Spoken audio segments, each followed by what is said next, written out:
വൈക്കോൽ ലോറികളിൽ അമിതമായി ലോഡ് കയറ്റുന്നതിനാൽ തങ്ങൾ ദുരിതത്തിലാകുന്നതായി ലോറി ഡ്രൈവർമാരുടെ പരാതി. 2-3 ലോറികളിൽ കയറ്റേണ്ട ലോഡാണ് ഒരു ലോറിയിൽ കുത്തിക്കയറ്റുന്നത്. അതുകൊണ്ട് തന്നെ രാത്രി 11 മുതൽ രാവിലെ 7 മണി വരെ മാത്രമേ ഇവർക്ക് റോഡിലോടാൻ അനുമതിയുള്ളൂ. തമിഴ്നാട്ടിൽ നിന്ന് മണിക്കൂറുകൾ കൊണ്ട് എത്തേണ്ട സ്ഥലങ്ങളിൽ ഇവർ ദിവസങ്ങൾ കൊണ്ടാണ് എത്തുന്നത്. പകൽ മുഴുവൻ റോഡ് സൈഡിൽ വണ്ടി ഒതുക്കിയിടണം. മുതലാളിമാർ വൻ ലാഭം കൊയ്യുന്നതിനു വേണ്ടിയാണ് ഇത്തരത്തിൽ അമിത ലോഡ് കുത്തിക്കയറ്റുന്നതെന്ന് ഡ്രൈവർമാർ പറയുന്നു. എന്നാൽ ഇതിന്റെ പങ്ക് ഡ്രൈവർമാർക്ക് ലഭിക്കുന്നുമില്ല. ദേശീയപാത ശോച്യാവസ്ഥയിലായതും ഇവർക്ക് തിരിച്ചടിയാണ്.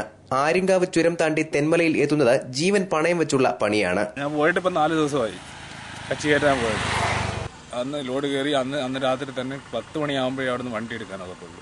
5 മണിക്കൂർ എടുക്കും. ഇവിടെ വന്ന് വരുമ്പോൾ ചെക്ക് പോസ്റ്റ് ബ്ലോക്ക് അങ്ങനെയുള്ള സാഹചര്യങ്ങളാൽ ഞങ്ങൾക്ക് ഓടിയെത്താനൊക്കെ പറ്റും. അതുകൊണ്ടാണ് ഞങ്ങളിവിടെ തെന്മല ആ ഭാഗത്തായിട്ട് കുറേ ഒതുങ്ങിയ സ്ഥലത്ത് ഒതുക്കിയിട്ടേക്കുന്നത്.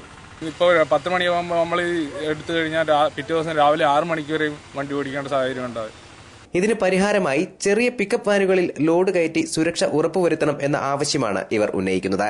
News bureau, Thenmala.